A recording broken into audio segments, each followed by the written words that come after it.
fotografie la vama veche pentru că îmi place vama, pentru că îmi place fotografia, pentru că îmi place ce se întâmplă în vamă.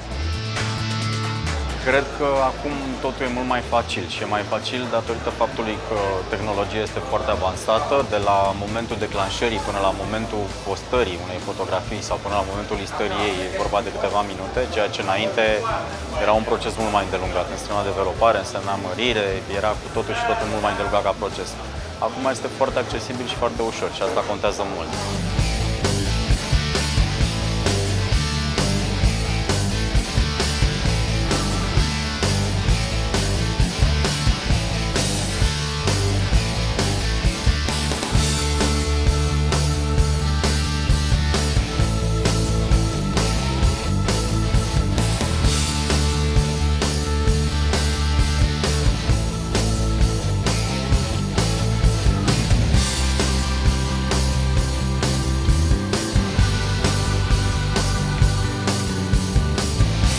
Am încercat să le fac o introducere în ceea ce înseamnă vânzare și promovare și să le explic niște principii care să-i ajute într-o eventuală relație de lucru pe care o să aibă cu agenții de publicitate sau direct cu clienții. Am venit aici pentru că îmi place vama în primul rând și pentru că cred că ceea ce face Cătălin cu acest workshop este un lucru deosebit care merită toată considerația.